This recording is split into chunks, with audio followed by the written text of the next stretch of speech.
नमस्कार। मैं हूं सुमन सिक्कम। मैं बिहार से ही हूं और समस्तीपुर ज़िला से ही हूं। अभी मैं खड़गपुर में पीएचडी कर रहा हूं। सबसे पहले हम समस्तीपुर टाउन के जितने भी एडमिन हैं उनको बहुत बहुत धन्यवाद देते हैं, स्पेशली अविनाश राय जी को, जिन्होंने मुझे मौका दिया है समस्तीपुर टाउन में अपनी बातों को रखने के लिए। तो अभी तो देश में आप देख ही रहे हैं, कोरोना एक महामारी पेंडेमिक का रूप ले लिया है और इसे पूरे वर्ल्ड में ही ये फैले हुए हैं।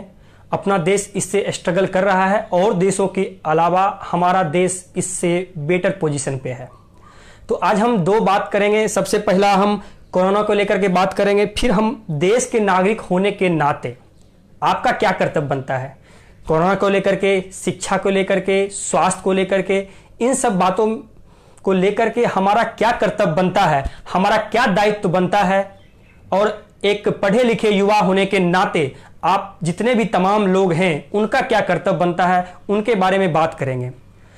तो यह एक कोरोना एक ऐसा मुद्दा बन गया है जिसमें सभी लोग, सभी जात के लोग, सभी कास्ट के लोग, सभी धर्म के लोग और सभी पार्टी जितने भी हैं, सभी के लोग एक मंच पर हैं और वह चाहते हैं कि कोरोना देश से हट जाए और यह कम कैसे हो। तो कहीं ना कहीं ये ऐसा एक मुद्दा बन गया है जिसमें सभी लोग एक साथ एक मंच पर एकजुट हैं।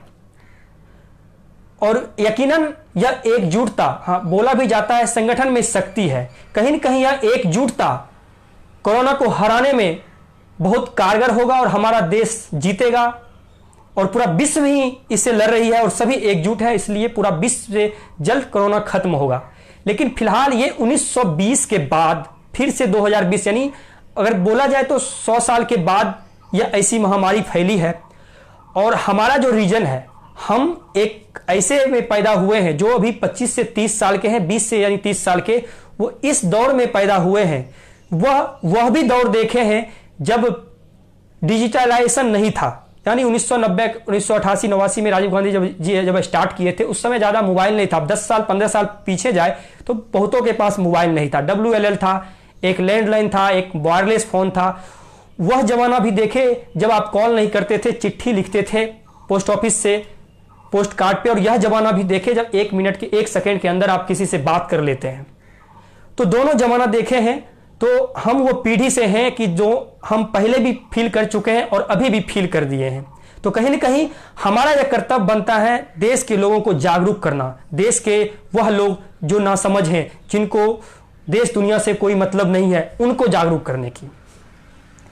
तो जिस तरह से हम कोरोना के लिए अभी लड़ रहे हैं, हमारा और हम जितने भी युवा हैं, जो पढ़े लिखे युवा हैं, जो अभी आखिर एकजुट पर हैं, उन सब का जो कर्तव्य है वह हमारा एक कर्तव्य होना चाहिए, एकजुट होना चाहिए। तो हम ज़्यादा राजनीतिक की बातें नहीं करेंगे, हम सिर्फ नागरिक के कर्तव्य के बारे में अगर बात करें तो अभी जो है हमारा मुद्दा होना चाहिए, जो भी है, हम जितने भी लोग हैं, जिस तरह से कोरोना एक मुद्दा बना, उसी तरह हमें शिक्षा को एक मुद्दा बनाना चाहिए पूरे देश में। अगर हम चाहते हैं कि हमारा देश आगे बढ़े, क्योंकि विश्व बहुत तेजी से आगे बढ़ रहा है, उसके अपेक्षा हमारी देश की स्थिति उतनी अच्छी नहीं है। अगर अब बिहार की बात करें तो बिहार की स्थिति तो बद से बदतर हो चुकी है।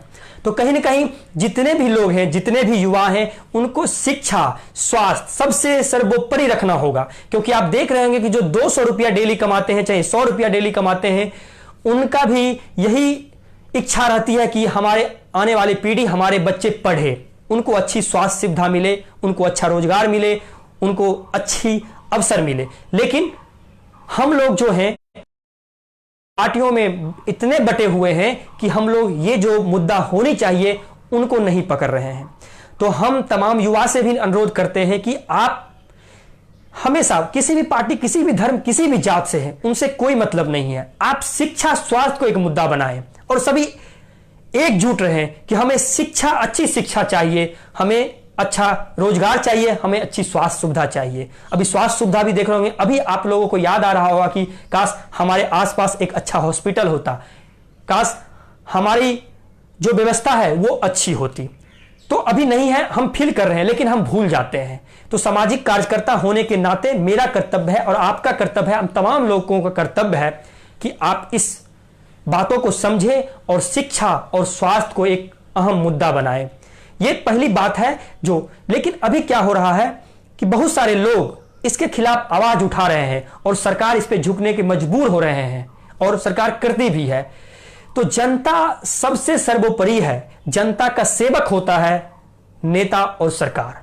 आपको यह समझना पड़ेगा कि आप सबसे शक्तिशाली है, ना कि सरकार सबसे शक्तिशाली है।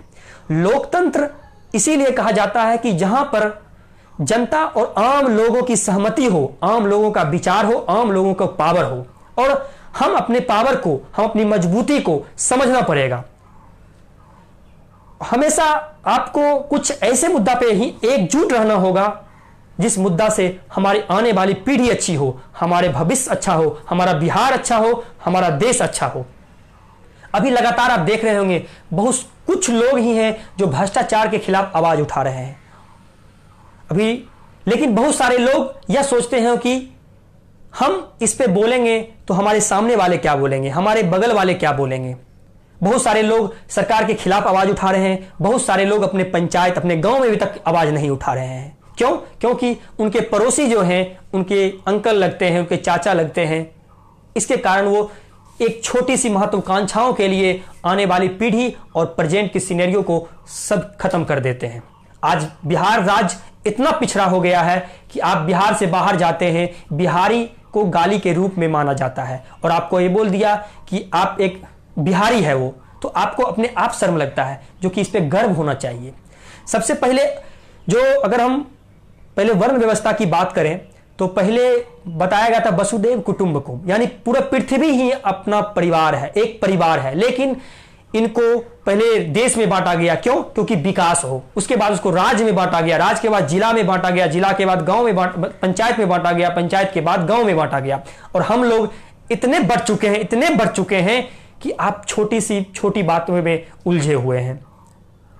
हम लोकतंत्र में एक ग्राम पंचायत एक छोटी इकाई होती है। अगर आप सरकार के खिलाफ, भ्रष्टाचार के खिलाफ आवाज नहीं उठा सकते हैं तो एक लोकतंत्र में ग्राम पंचायत एक छोटी इकाई होती है, वहां तो अपनी आवाजों को बुलंद कर सकते हैं। हो सकता है पंचायत में 3 गांव है तो आप नहीं कर सकते, एटलीस्ट अपने वार्ड में, अपने गांव में तो भ्रष्टाचार के खिलाफ आवाज उठा सकते हैं। आप इलेक्शन आते हैं, आप चंद रुपयों के लिए बिक जाते हैं। इन सब तमाम बातों को आपको निडर होना पड़ेगा। अभी लोग जो विदेश जा रहे हैं, कहीं ना कहीं पढ़े लिखे जो अच्छे इंस्टीट्यूशन से आते हैं, हम आईआईटी की बात करें, आईआईएम की बात करें, एम्स की बात करें, जो अच्छे पढ़े लिखे इंस्टीट्यूशन जो भी आ रहे हैं संस्था, उनसे जो अच्छे स्टूडेंट होते हैं वो कहीं ना कहीं भारत में रहना पसंद नहीं करते हैं, वो विदेश चले जाते हैं।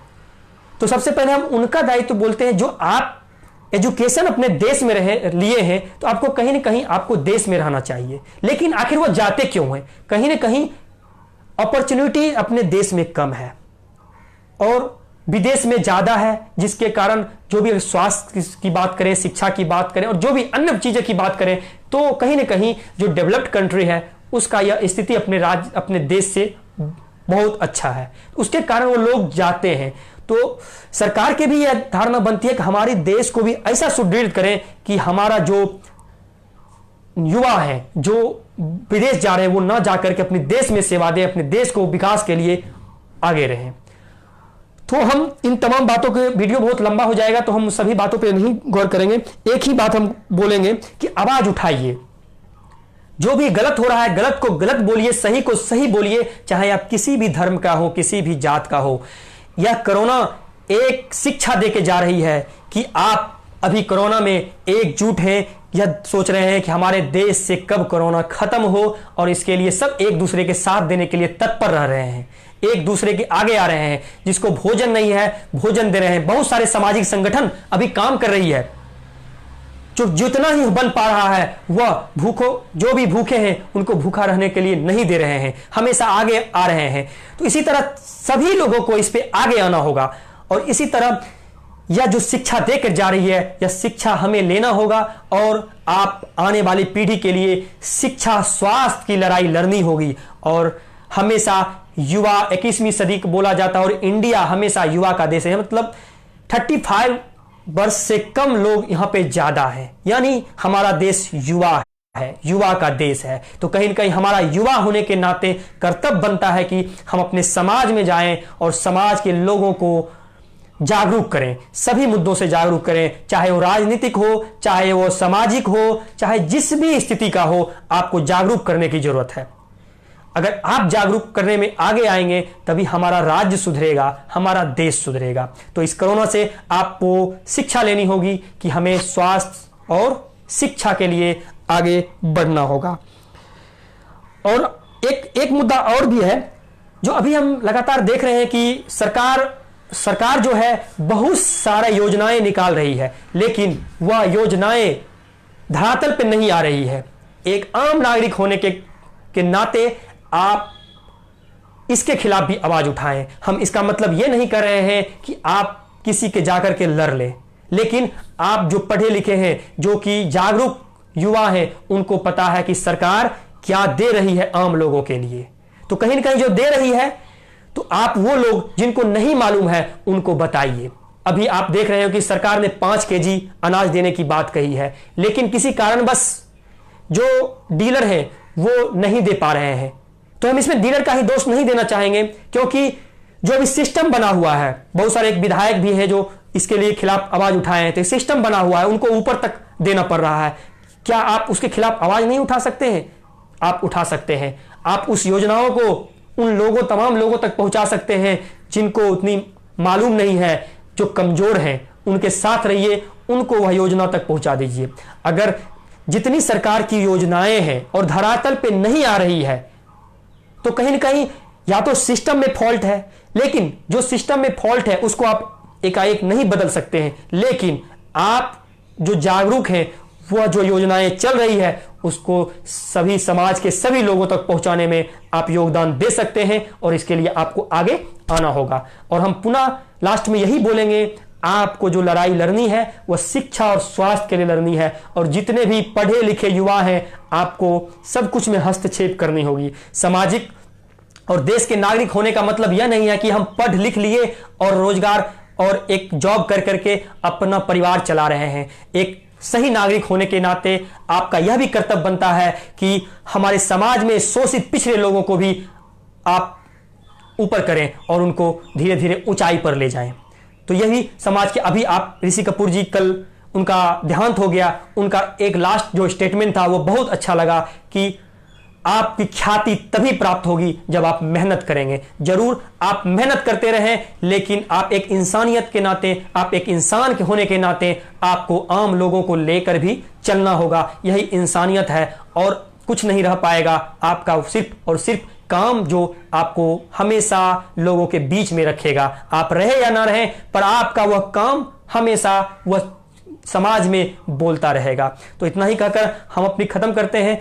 मैं पुनः बोल रहा हूं, जितने भी सामाजिक संगठन हैं उनको आगे आने की जरूरत है, जितने भी नागरिक हैं उनको आगे आने की जरूरत है, और जो पढ़े लिखे, जो सूझबूझ वाले हैं, युवा है, खास करके युवा को हम टारगेट कर रहे हैं, आप आगे आए और समाज को आगे ले जाने में अपना योगदान दें, ताकि हमारा देश आगे बढ़े। खास करके हम बिहार राज्य को ज्यादा फोकस कर रहे हैं, क्योंकि आज हमारा राज्य बहुत पिछड़ा हो गया है। ना ही वहां शिक्षा है, ना ही स्वास्थ्य है, ना ही रोजगार है।